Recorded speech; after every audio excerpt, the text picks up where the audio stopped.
Hello, my name is Brad, and I'm a single man who works in the service sector. I've found some simple ways to create a realistic budgets and to include financial literacy in my spending plans. My budget is based on paychecks, which is every 2 weeks or 26 times per year. And I use simple tools such as a calendar, calculator, paper, and pen, as well as a digital tool. It's like digital envelopes and it's called Qube Financial. I hope you enjoy this part of my budget. The last video, we went through my first paycheck and assigned some different areas for bills and expenses and etc. And this video is going to mostly focus on sinking funds and my savings challenges, and then I'll introduce the digital envelope system or the Qube financial system. I hope you enjoy. There have been a few changes since the last video because I received my paycheck, and the paycheck was a little bit off from what I had guessed, but not by too much. I had said that I was expecting about $575, give or take $10. And I was pretty much spot on with my estimation because it was $565 and 25 cents. So this is the actual amount that I received in my paycheck. So if I take that plus the rollover amount, then that changes my total remaining available to the 616.02. And then my bills I expect are going to be the same, not change at all. So then I just carry down my expected amount that's left over after I pay the bills. And then the expenses, they changed too. Turns out I already had a roll of quarters for laundry. So instead of getting 2 rolls of quarters, I only really needed to get 1 roll of quarters. And usually I get $20 to put in my wallet for cash, but I already had $10 in my wallet, so I took $10 out instead of 20 for cash. So those are different than what I had estimated. And then that changes the remaining amount at the bottom there. And so that means my rollover amount. So instead of $242 left over, I've got about $252 left over for the next pay period, which is good because there are some bills that need to come out of that next paycheck, such as rent and just some of the bigger bills of the month. So this will help things along quite nicely because it's a little bit more than what I had estimated. So that's good. Now for the other side here, there haven't been any changes in the Qube income, bills, expenses, or savings. So today's video, we're going to focus on a couple things. One will be the sinking funds.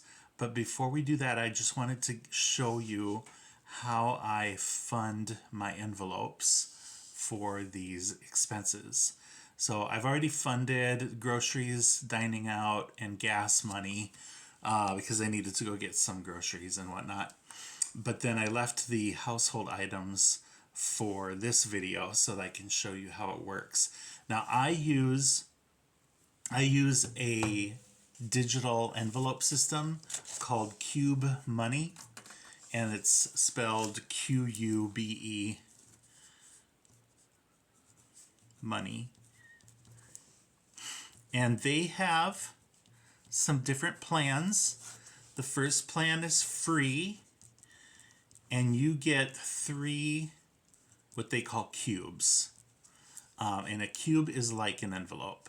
So now when I was just getting used to budgeting in this way, I would actually take a physical envelope, go to the bank, take the money out of the bank, and put money in physical envelopes. So I would get an envelope and I would write groceries on it, and I would put $200 cash in that envelope. And I would do the same thing with dining out, put $50 cash. So then when I went and got groceries, I would take my envelope with me and I would spend out of that envelope. If I didn't have any cash left in the envelope, it means that I've spent all of my grocery money. And so that works, but it's very labor intensive, and it also means that I'm carrying around a lot of cash with me, or I have a lot of cash at home. So then I took some photocopies of some fake money, and I still used physical envelopes. But then what I would do is I'd use my debit card, but then as soon as I got home from work, I would take my receipt and I'd take out the fake money from whichever categories so that I could see what I have left for those categories. So that worked okay, but it was, again, it was very labor intensive. So then I found this Qube Money, Qube Financial Bank, and it's an app on your phone. And I am paying for the premium account because there's unlimited amounts of cubes. And so now I have different cubes, which would be like a digital envelope. And so what I'd like to do here is take my household items and add $40 to it, which is from my worksheet. But before I do that, I'll just show you that I have unallocated funds right now sitting at $140. I always like to have a little bit of a buffer, and for now that buffer is $100. So really it means I've got $40 unallocated that needs to go into a category. I've taken care of all the rest of the categories. So they separate these into three major categories: bills, spending, and goals. And I played around with a lot of them. I think that where all of my categories live in this app seems to make sense most of the time for me. So this groceries, dining out, gas, and household items is all in my spending category. So I've already put in money in a lot of these envelopes. So I'm interested in adding to the household items, and I'm interested in adding money. So let's see if we can see this a little clearer. There's that blue icon that has a dollar sign on it. I just click it, and it asks, do I want to do an internal transfer? Do I want to transfer to a bank? Or do I want to transfer to a friend? So I'm going to do an internal transfer. And remember, I have that unallocated funds category, $140. That's where I want to bring the money in from. Then all I have to do is click on the dollar amount, and then I want to add $40. I can either type $40, or I can use these little quick buttons at the bottom of the little section there. There's one that says 10. So if I click on that 4 times, I get $40. And I can say done and continue and submit. And then it says that it was submitted, and okay. So now if you look at my household items, instead of only having 40 cents in there, I now have $40.40. And if you look at the unallocated funds, it's just sitting there at 100, and that's where I like it to be. So let's say I'm going to the grocery store and I want to spend money on some food. All I have to do is click on this groceries button. Now what happens is, in my app, I've set it for 2 hours. Anytime I click on one of these buttons, what happens is there's a debit card that Qube has sent me that's attached to this bank account. And if I don't turn on a Qube, then there's no money on the debit card. But as soon as I turned on this Qube, there's $97 left in there. So that's how much is available on my debit card right now to pay for groceries. So anything that I spend using that debit card in the next 2 hours is going to come out of this envelope. And then it will automatically take that spent money off of this total. So if I go in and I spend $20 at the grocery store, it'll change this $97.35 to be $77.35. So I'll always know how much money I have left to spend on groceries. And I'll always be able to look at my dollar amounts before I spend the money, before I even think about spending the money. And that helps me a great deal about getting out of vagueness and into clarity. So that's sort of a wrap up of what we did last time, the last video. And then what I do is I add that I added the $40 into Qube, and I put the date in that I did that. So now the only thing that hasn't been done is the sinking funds. Oh, and I received wages already. But the sinking fund hasn't been done. I did add my savings challenges already, and I'll just show a real quick look at my worksheet that I use for savings challenges. So my 51 envelopes, again, back when I used real envelopes, you would take one envelope, let's say this is an envelope, and then you would just put the number 1 on it. And that would be for envelope number 1. And then inside that envelope, I would stuff $1. And then I'd have another envelope, and that envelope would have a big number 2 on it. And then inside that envelope, I would stuff $2.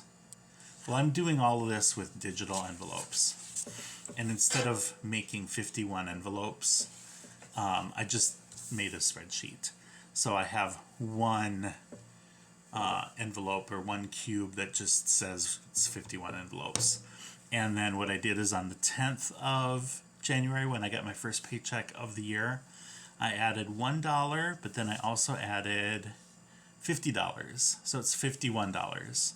And on the second paycheck, I added 2 plus 49, which is also $51. This paycheck, I added 3 plus 48, which is also $51. So I will keep doing this throughout the year, and the very last paycheck of the year, or the second to last paycheck, will be $25 plus $26. They'll all be filled in up to that $50. But then I'll have one more paycheck coming my way, and I have this one little spot there that hasn't been filled in. So then that'll be my last paycheck, $51. Then once I've done all of those, I will have saved $1,326. And that money is most likely going to go towards a new bed for me. Last year I purchased a recliner and some shelf units for my living room with my 50, I used the 50 envelopes last year. And then I have a 12 by 26 savings where every single paycheck I'm adding $12 to that savings. When I'm done with the whole thing, it'll be $312. Then my dice savings is you roll 2 dice 2 times and see and add up all the numbers.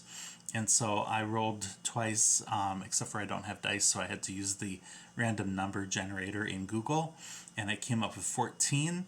So I added $14, and then we had $25 so far, plus 14 equals $39. So at the most, this would be a little over 600. That would be if I rolled 12s every single time I rolled the dice. So it'll be less than 600, but I'm curious is to see what the total is going to be at the end of the year.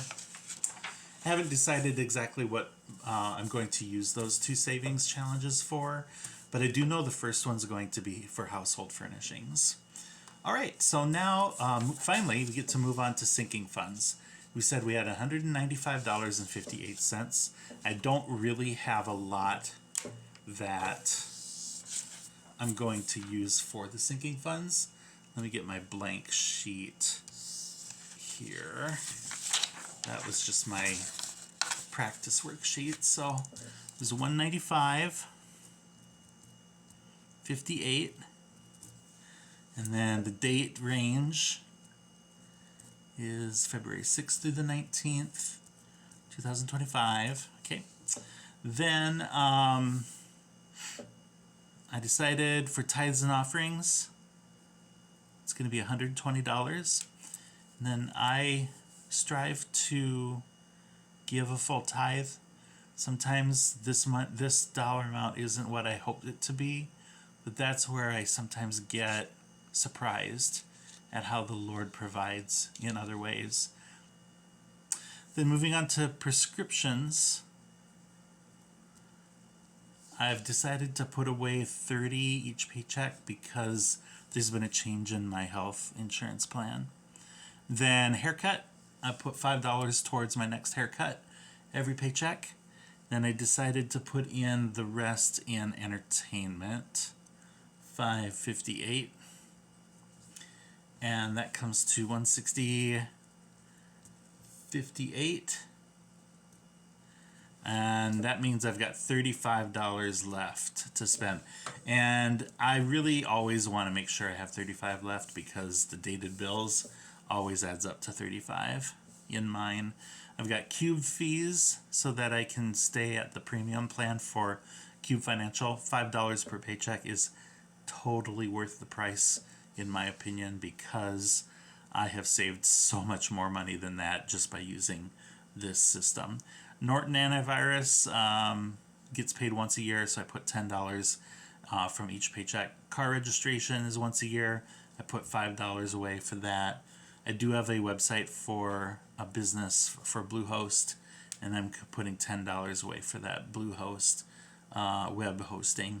And then tax preparation, which I'll probably be using here pretty soon, whatever money is in there. And this is one of those things where it's like, oh, the Lord might be providing some more money from this tax prep category, because I may have put in too much for my tax preparations, and I might not actually need to use all the money that I put in there.